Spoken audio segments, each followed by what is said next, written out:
Andrew, a gamble. Yeah. A big gamble. And I think if it would have paid off, the rewards would have been brilliant for you. It would have put you at the head of the queue with the VIP fighters. Yeah. But, as you've just found out, he's a tricky little sod, isn't he? Oh, very. Yeah, he's just relentless. And great word of describing that, relentless. Yeah, he's just, like I said, I let him set the pace, and that was, his pace is just unreal. In spells I outboxed him, but it just weren't enough. I thought the scorecard was perfect. You edged the first round, you showed some nice movement in there, you did a little Billy Joe Saunders when you slipped under him and everyone was clapping. And I think that probably irritated him a little bit because he come out quite ferocious in the second round. He had a very strong second round, which made you come out in the third round and do exactly the same to him as what he'd done in the second round. But he is, as you just said, relentless. I think there must be points where he threw 10, 12, 14 straight shots into your head. Yeah, and like I said too, you sort of, I got into a bit of an habit of thinking, he can't keep this up, he must, because I was blocking quite a lot of them, but it just weren't enough, and he weren't stopping.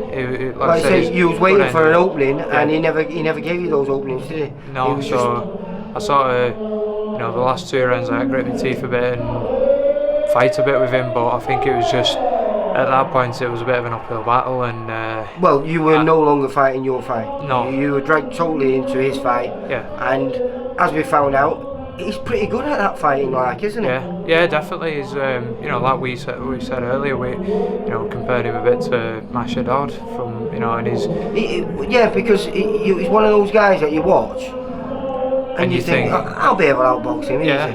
Well, that's what we thought. I've watched a couple of his fights. I watched him fight Kane. Jake James outboxed him, but I think, like you said, since the last fight against Kane, since the first one where he lost, he sort of changed a little bit. He has. And he's got a different mindset himself. Yeah. And he likes taking O's now. Yeah, and he's coming off the back of some good wins, like you said. And very good wins. Yeah. And I just think I sort of, I went a bit too negative and. Well, okay then, right. So it's not gone as you planned. Where does this leave you now? Because you were saying to me before that you maybe you were a little bit complacent because you beat the journeyman so well and so easily. Do you think that had actually gone against you because you maybe forgot about how hard you used to fight as an amateur week in, week out? Yeah, I think, like I said, we've not had them fights. We've had the sort of fights where if you put them off in the first round, they sort of shut up, don't they? Yeah, they don't try and win. If they think there's a chance that they might get a win, they'll try a bit harder, but put them off in first round and they're not going to try. But you can't put him off. He's going to try, even if he's losing every round. Because I think what you did in that third round was a nice display, mate, but that probably would have won you the fight against one of those other opponents, because they would have gone, I don't want any more of this, and just shut up shop and then allowed you to do what you wanted. But it sort of like spurred him on to say, well, you're having a bit of this back. Yeah, definitely. And we had a bit of back and forward in the ring. I was just trying to get myself a bit more. I know it's no comfort to you. Yeah.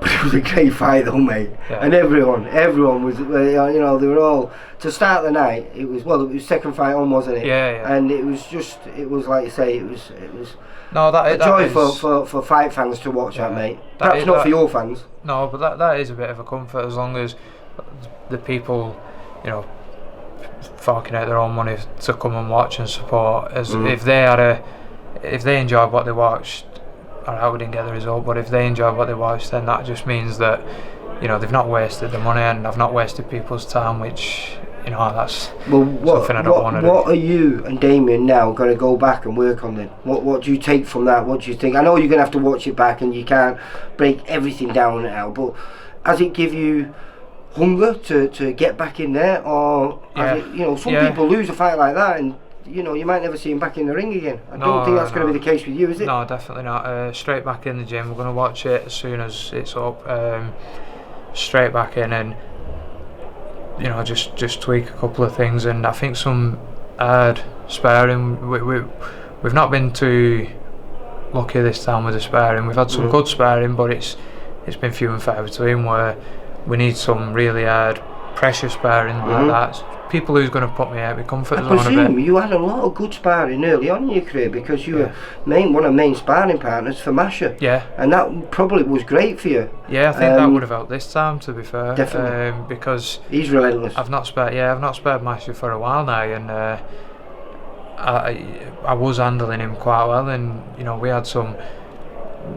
I think I did, you know, six rounds, 7 rounds, up to 10 rounds at a time with Masher, and you can't get away from him, so I had to stand with him. And you know, there was times where we had a laugh with Danny Kelly and Sean, and you know, because we'd just both stand and there was no movement, it was just bouncing shots off each other, and sometimes I could have done that with him, but sometimes you know that fighting gets that way, doesn't it? You know, as good as a boxer you are, sometimes you just, you know, and it's, I suppose it's an easy thing to forget every now and then. And I think because I've not had that sparring for a while, it's like I said, I forgot it, and I forgot that I can do it,